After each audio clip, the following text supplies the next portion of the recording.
Our next guest is a global diversity ambassador for the World Federation of Advertisers and also CEO of for the Americas for M6, which is a global media agency. It's my pleasure to welcome Belinda Smith.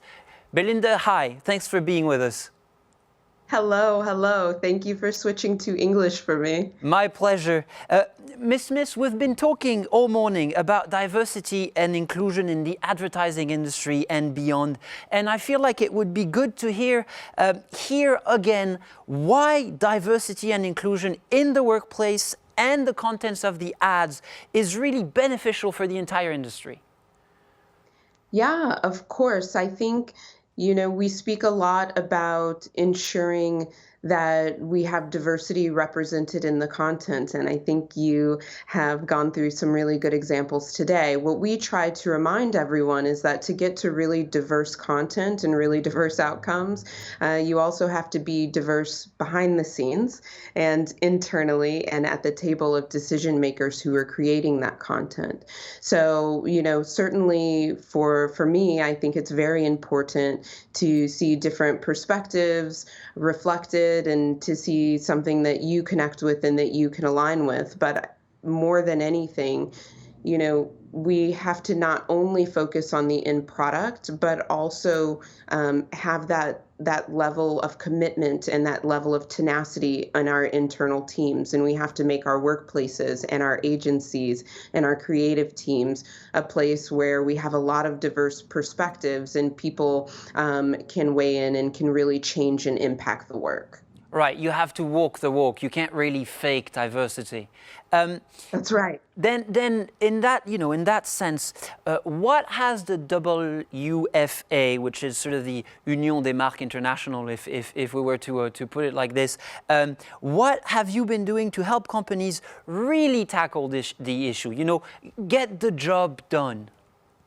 Yeah, of course. So last year we put out a really comprehensive guide that tackled both internal and external diversity. So that guide had a lot of good suggestions and tips for how to start thinking about internal diversity and how internal diversity really fosters diversity within your creative. So that was kind of step one for us. We then assembled a task force of some of the world's, biggest brands and marketers and agencies and associations as well, and working together to think through how we can advance this issue. We've been very active in the press. We, have trained our members on how to think about transforming their internal businesses.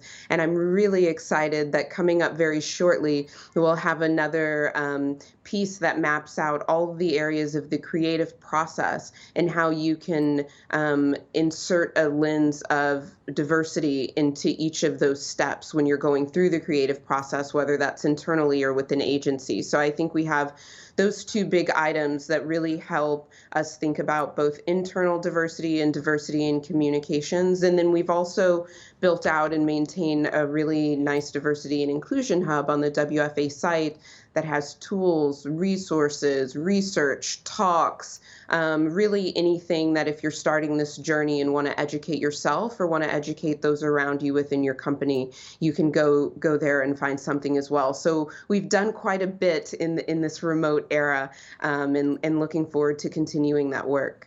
I just have one last question, Ms. Smith. I want to take advantage of your unique vantage point on all these issues. And obviously, there are different ways to talk about diversity and inclusion according to countries and culture. We don't talk about it the same way here in France that you would in the States. But from your global perspective, what is sort of the best practice that you've seen emerging lately? Yeah, of course. So I've led global teams for quite a while. And I think the most helpful and productive way to think about diversity is actually to think about inclusion. So diversity can take many forms. Here in the US, in the advertising industry, we're very, very focused on Black populations and Indigenous populations, which have their own hurdles. In other countries, sometimes it is non-English speakers, or there's gender split is more of a concern. It takes different forms depending on where you are. But if you focus not just on representation, so what your website looks like or what your slides look like, but you focus on inclusion.